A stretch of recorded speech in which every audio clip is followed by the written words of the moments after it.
네, 최근 북한의 선전전이 도를 넘고 있는 양상을 보이고 있습니다. 북한 매체가 청와대를 폭파하는 영상까지 공개를 했습니다. 네, 북한의 의도가 무엇인지 자세히 살펴봅니다. 성신여대 국제정치학 전공 김열수 교수 모셨습니다. 안녕하십니까? 네, 안녕하세요.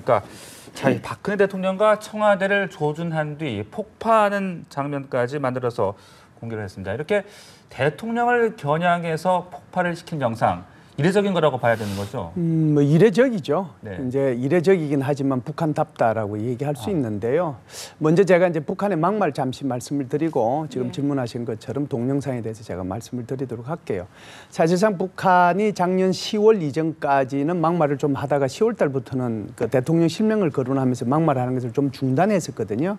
그런데 이제 올해 1월 6일, 6월 7일 각각 핵실험과 장거리 미사일을 발사하고 난 뒤에 한국에서 소위 말하는 그 개성공단에 대한 완전 중단을 발표하니까 이때부터 이제 북한이 우리 대통령에 대해서 직접적인 실명을 거론하면서 막말을 쏟아내기 시작했는데요. 네. 지금 사실상 한 달 반이 지나가고 있잖아요. 한 달 반 동안 거의 매일같이 지금 막말을 쏟아내고 있다고 해도 과언이 아닙니다. 네. 사실은 이 막말은 여기서 뭐 언론에 방송에서 도무지 옮길 수 없을 정도의 막말이고요. 심지어 저주에 가까운 막말을 지금 쏟아붓고 있는데 대통령에 대한 테러라든지 죽음이라든지 이런 것들을 연상시킬 수 있는 단어들을 온통 섞어서 지금 하고 있거든요. 그 연장선상에서 지금 질문하신 것처럼 북한이 SNS를 통해서 유튜브죠. 이것을 공개했다라고 보는데요. 이러한 동영상은 사실상 이번에 처음 있는 것은 아닙니다. 2013년 2월 달에도 북한은 미국을 상대로 해서 미국 대통령과 백악관이 화염에 휩싸이는 장면을 공개를 했거든요. 그때도 이제 유튜브에 공개했는데 이번에 이제 공개된 것은 크게 두 가지로 볼 수 있죠. 하나는 F-22라고 하는 미국의 스텔스 전투기가 그 북한의 미사일에 의해서 폭파당하는 장면이 나오고요. 또 하나는 지금 말씀하신 것처럼 청와대가 폭파당하는 장면이 나오거든요. 사실상 이것은 있을 수 없는 일이죠. 근데 지금 북한의 선전전이라고 하는 것이 대남 이 도발 또는 또 우리 대통령에 대한 실명 그 막말 이 수준을 넘어서 지금 청와대까지 폭파하는 장면을 SNS를 통해서 전 세계의 세계인들이 볼 수 있을 정도로 그걸 유튜브에 올렸다라고 하는 것은 북한 스스로가 얼마나 막장 드라마를 향해서 가고 있느냐 하는 것을 전 세계 스스로 실증해 보였다 이렇게 볼 수가 있겠습니다. 네. 영상까지 이용을 했다는 거는 뭔가 선전전을 극대화하겠다 이런 의도라고 봐야 될까요? 그렇죠. 네. 네. 그리고 오늘 오후에는 한미 육자회담 수석 대표의 회동이 있는데요. 어떤 내용들이 지금 논의되고 있습니까? 예, 지금 미국의 대북 제재와 관련된 그 공무원들이 한국에 지금 들어와 있는데요. 국무부, 또 상무부, 재무부 이렇게 이제 세 정부 부처의 그 대표들이 들어와 있거든요.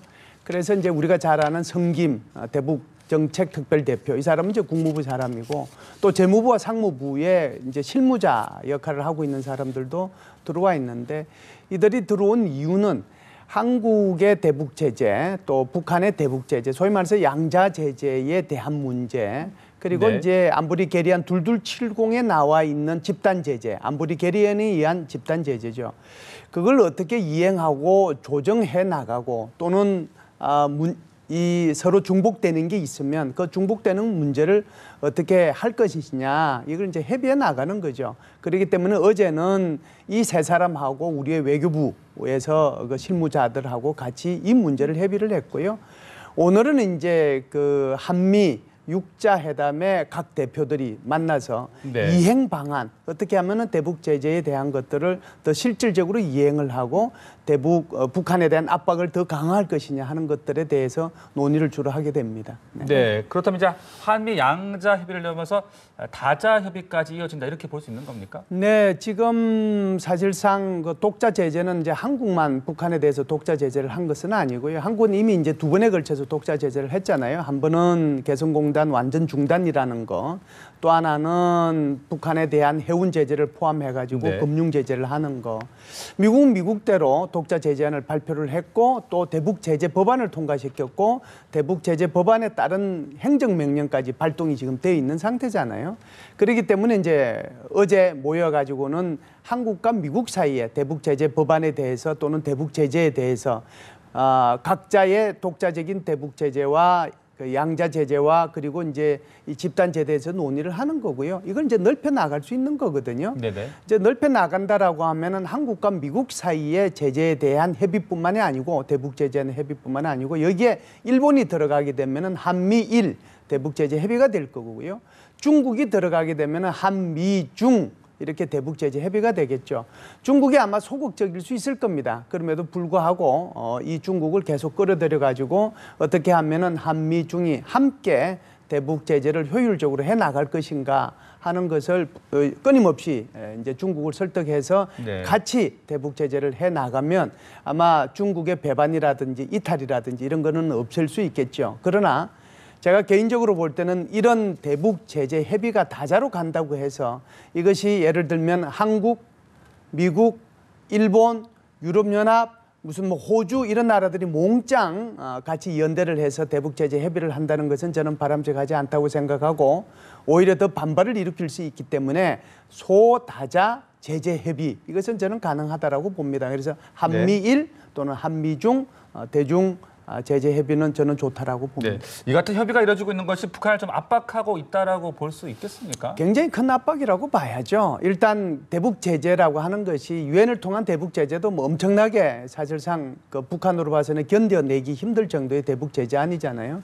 여기에다가 지금 이제 미국에서 내린 그 행정명령을 보면 세컨더리 보이콧까지 할 수 있는 정도의 대북 제재 아니니까 네. 북한으로 봐서는 점점 그 대북 제재의 효과가 하루하루가 지나갈수록 자신들이 느끼게 되는 거거든요. 네. 제가 볼 때는 2, 3개월 정도 채 안 가서 북한은 굉장히 많은 그 대북 제재에 대한 효과가 어느 정도 나타나는지는 아마 네. 절감하게 될 겁니다. 네. 그런데 그렇기 이제 때문에 북한이 이제 변화하기는 그냥 오히려 더 강경하게 나갈 수도 있다는 분석도 또 나오더라고요. 이게 이제 두 가지 방법이죠. 두 가지 방향인데 북한이 선택할 수 있는 시나리오가 두 가지지 않겠어요? 지금 말씀하신 것처럼 북한이 더 강경하게 나갈 수 있는 방법이 있고 네네. 또 하나는 이제는 이 육자회담으로 복귀해서 이 북핵 문제를 해결을 하고 근본적으로는 북핵 문제에 대한 것들을 이런 회의를 통해서 폐기해야 되겠다. 두 가지 딱 시나리오가 있는데요. 네네. 아직까지는 아프지 않은 거죠.